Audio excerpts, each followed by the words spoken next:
Mr. Sami says he expects the rollout of the lower notes very soon. The Gazette is now talking about the digital formation world, and they're talking about the new and the old currency. It's in the Gazette?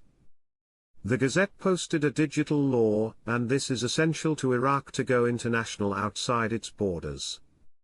This way to make it legal to enter the international world. The private sector is here to stay for Iraq. Iraq's population has doubled in the last 2 decades. There's plenty of youth, and now they will have plenty of opportunity with the private sector. They're moving forward and they're not stopping. It's going to be more and more evident as we go, because they are going to have to do what they said they were going to do, bring purchasing power to the people. Mr. Sami says he expects the rollout of the lower notes very soon. The Gazette is now talking about the digital formation world, and they're talking about the new and the old currency. It's in the Gazette?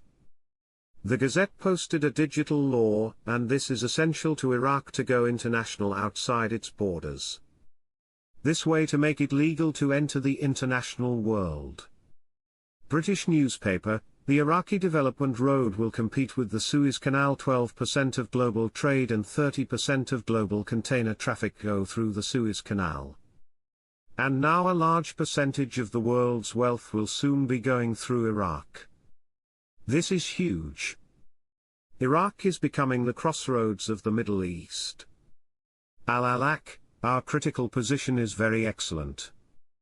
I was told, by my CBI contact, that thanks to the well-studied and wise financial policies of Prime Minister Mohammed Shia al-Sudani's government, the country's monetary position has become very excellent. She confirmed the target for the project to delete the zeros is still set for late December/early 2025.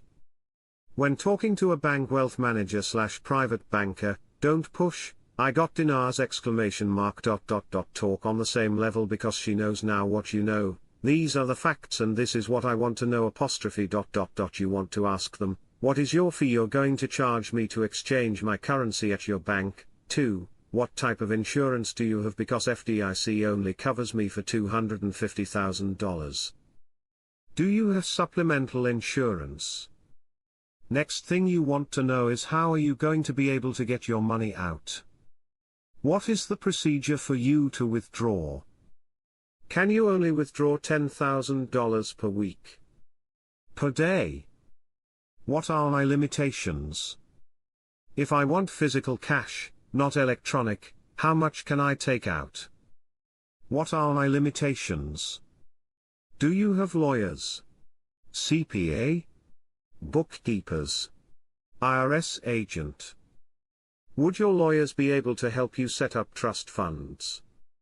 I want to protect my money.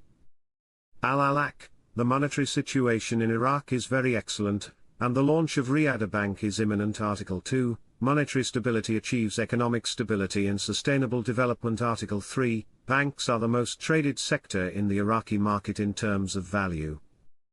CBI records huge sales of more than $300 million in auction today. They keep telling us the auctions on US dollars will end this year. Many believe the target may be this week to end those auctions. Iraq continues to move in a positive direction. Let's hope this continues. For me, I'm happy about being invested into the Iraqi stock exchange. Long term, I think that's going to do a lot better than what the Iraqi dinar has to offer. That's just my opinion.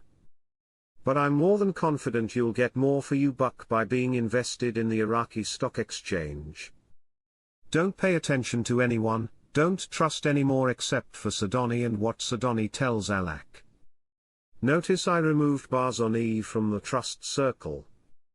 The Central Bank of Iraq, CBI, revealed, the country's imports rose significantly in 2024. The CBI mentioned in a report that Iraq's imports significantly increased by 158.1% in the first quarter of 2024 compared to the same period in 2023. Iraq's imports from Turkey increased by 32% in the first quarter of 2024 compared to the same period in 2023, according to the report. Today, Tuesday, economic expert Abdul Rahman al-Moshadani expected an increase in the deficit in the financial budget by the end of this year and Iraq's inability to pay its debts to international institutions during the coming period. Al-Moshadani said in an interview with Al-Maluma agency, amending new paragraphs in the financial budget law will lead to raising the total budget to 250 trillion, and this is beyond the available capacity, and the planned deficit rate is 64 trillion dinars, and will rise to 30 trillion by the end of this year, noting that some proposals aim to gain electoral gains, considering that next year will witness the holding of general elections. He added that all expectations indicate that Iraq's debt will increase in the coming years and may reach more than 70% of the gross domestic product, and thus will affect the payment of salaries, as well as the payment of interest on the debt, and installments owed by Iraq to international institutions, indicating that this matter entails major economic and political issues. It is noteworthy that the House of Representatives had previously hosted Prime Minister Mohammed Shia al-Sudani and his deputies, the Minister of Planning, the Minister of Foreign Affairs, and the Minister of Interior, where the amendments to the budget for next year 2025 were discussed. Member of the Parliamentary Finance Committee, Mustafa al-Karawi, confirmed today, Tuesday, that Parliament discussed proposals to solve the problems related to Article 12 of the budget law, which is related to the costs of extracting oil in the Kurdistan region. Al-Karawi said in a statement to Al-Maluma agency, Parliament has put forward proposals to address the problems related to Article 12 regarding the costs of extracting oil in the Kurdistan region, noting that the region is being financed at $16 per barrel without revealing the real extraction costs. He added, voting on the extraction costs text may delay the approval of the budget schedules until the end of the parliamentary session, which means that the government may proceed with adopting schedules proposed by it without the approval of Parliament, calling for adherence to the constitutional timings for voting on the budget schedules.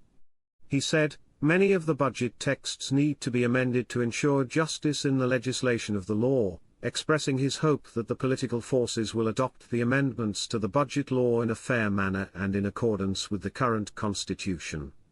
It is noteworthy that the House of Representatives previously hosted Prime Minister Mohammed Shia al-Sudani and his deputies, the Minister of Planning, the Minister of Foreign Affairs, and the Minister of Interior, where the amendments to the budget for next year 2025 were discussed. Mohsen Rezai, Secretary of the Supreme Coordination Council of the heads of the three authorities and head of the Economic Committee of the Expediency Discernment Council in Iran, warned on Tuesday of the possibility of an attack on Iraq by 11,000 ISIS members who are training in an American camp in northern Syria.